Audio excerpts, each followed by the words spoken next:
something to go on to yours. Something to go on. All right.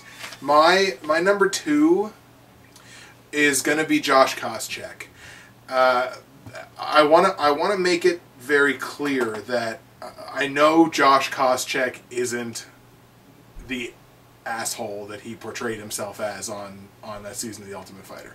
I understand that Josh Koscheck plays a character. So I should really be the one that I hate is the character of Josh Koscheck, the artist formerly known as Josh Koscheck, because you know Josh Koscheck as played by Josh. Koscheck. Yeah, as played by Josh Koscheck. Exactly. Best actor nod of 2000. Best cameo in a mixed martial arts. Not even the best actor. No. Anyway, go on.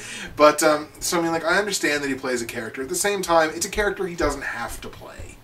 I mean, you know, it seemed to me like he had an opportunity actually to play up sort of a good guy angle maybe on himself after getting sucker punched by Paul Daly. Yeah.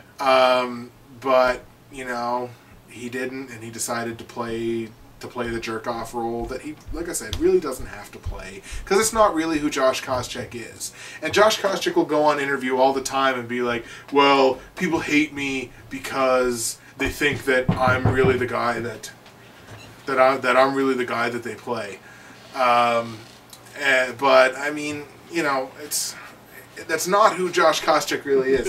We got a little cameo here by Jacob. Do you want to say hi to the camera? I just want to know if you have a mic. No. No. Oh, I'm playing a game online. Come say hi. No? Alright. No, alright, see ya. That was my littlest brother.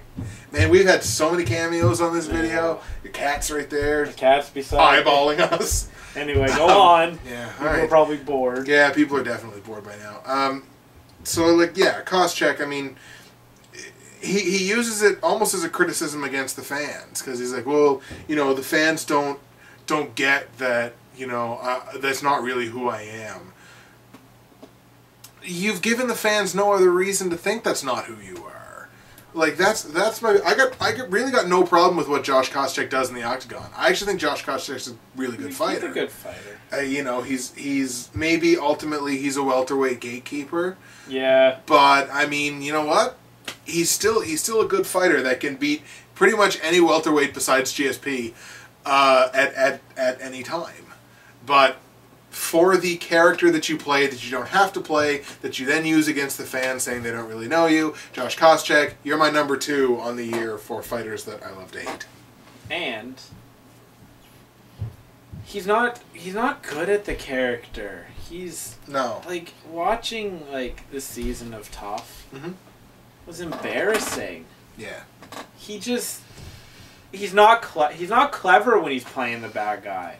I mean, yeah, when he like, I can't remember what it said when he was You're a male Montreal. nurse. Yeah, like that yeah. was awful. Yeah. But I mean, and he's had a couple moments, not so much on the show, but after fights where he's been all right and he's been like, ooh, you know. I think when he was in, was it Montreal? Yeah. That's right, Montreal. I'm gonna beat St. Pierre. What do you think about that? Yeah, and didn't he call it like a sports team in one place? Well, he said that was the same one. First, he said the Pittsburgh Penguins were going to beat the Montreal Canadiens in the playoffs. Didn't happen, by the way. Didn't happen. But thank you, Yarrow Halak. But props for that. That's a kind of like heel thing that is really entertaining. Especially in a place like, I should just mention this very quickly, especially in a place like Montreal. Yeah. Where the Habs are a religion in Montreal. It's one of those moments where sports becomes like a language. Yeah. You know? It'd be like going over to Manchester, England, and being like, "Yeah, Manchester United's gonna lose," you know. Exactly. It's like, but then you get killed. But yeah, like that's a kind of good, like heel things that I enjoy. But then when you watch Tough and you're a male nurse, and he's not saying anything remotely entertaining. No. Like I'm trying to think who's a really good shit talker. I like Chael Sonnen's shit talking. Chael Sonnen's shit talking. Pound for pound, best shit talker in MMA. That is entertaining as hell. He said so much shit. I mean, he says so much shit leading up to fights. It is fantastic. And I tell you, there was some really epic shit talking between Sean McCorkle and Stefan Struve before their fight. They're over the internet for a couple of weeks. Look it up because it's fantastic. It's really, really good stuff. Yeah, you get these good trash talkers, and Josh, you're not a good trash talker. And I think because we know you're not really a bad dude. Yeah. Like, I think the farm has been sold. yeah, it's hard to buy it. I mean,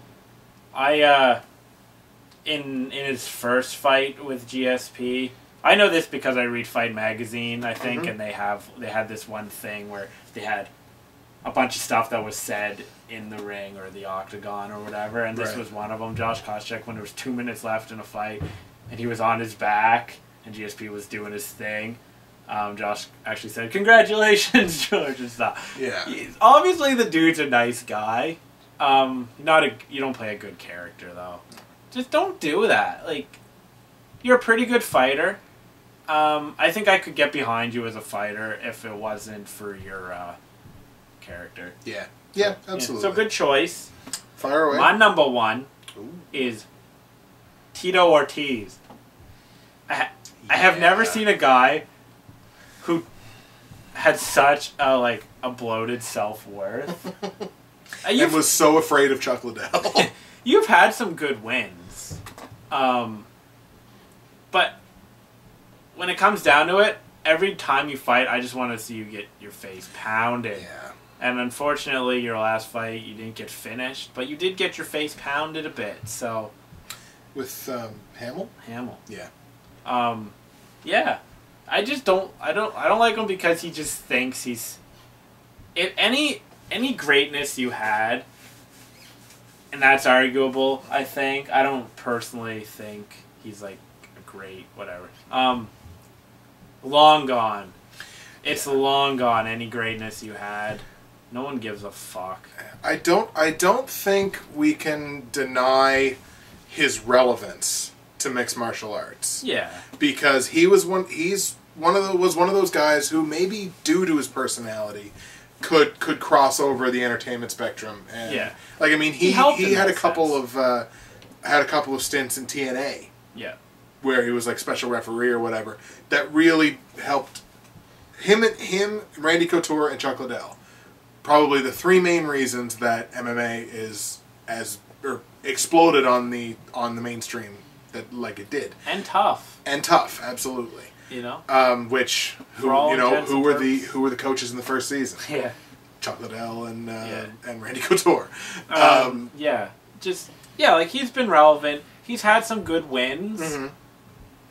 But you haven't recently, and he's 0-4-1 in his last 5 fights? Something like that. Like, give it up. And I don't know, just something about, maybe it's his face. Just bugs me. Yeah. Is it? I never say it to his face. He's got this look on his face like, I fucked Jenna Jameson. What can you possibly say to me? Which is actually a good defense. It's a valid point. It's definitely a valid defense. Tito, I don't know. I equate Tito Ortiz to Limp Bizkit. Or not necessarily to Limp Bizkit, but strictly to Fred Durst. It's like, you talk so much shit up until it's not cutting time, and then you don't really deliver, but you used to be cool. That's the way I equate Tito Ortiz. Although I think Fred Durst, totally unrelated, but you started it. I opened the can. I think Fred Durst is one of the greatest lyricists in the world. Because his lyrics are so bad. And that's where I think your analogy kind of falls. Maybe. I don't know. I would much rather listen to Fred Durst just because he's so bad. But your general point is true. Like, fair enough. I've never been a huge Tito fan. I mean, he does. Do you just keep doing your thing, man? Yeah. I guess. So that's it. And my number one, and this is going to make probably everybody that likes to see an exciting fight happy. My number one, my most hated guy in MMA right now is John Fitch. For one reason. My fuck, could you put on less entertaining fights? Like, really? You might as well show up to your fights with a pillow. Like, or, you know what? Before your fights, the ushers in the arena for UFC might as well hand out pillows. Yeah. Because, honestly, you can nap through a John Fitch fight. But at least you realize that you've got, 15, 20 minutes to go get some snacks. Go get some snacks. Check your email. Call the wife and kids.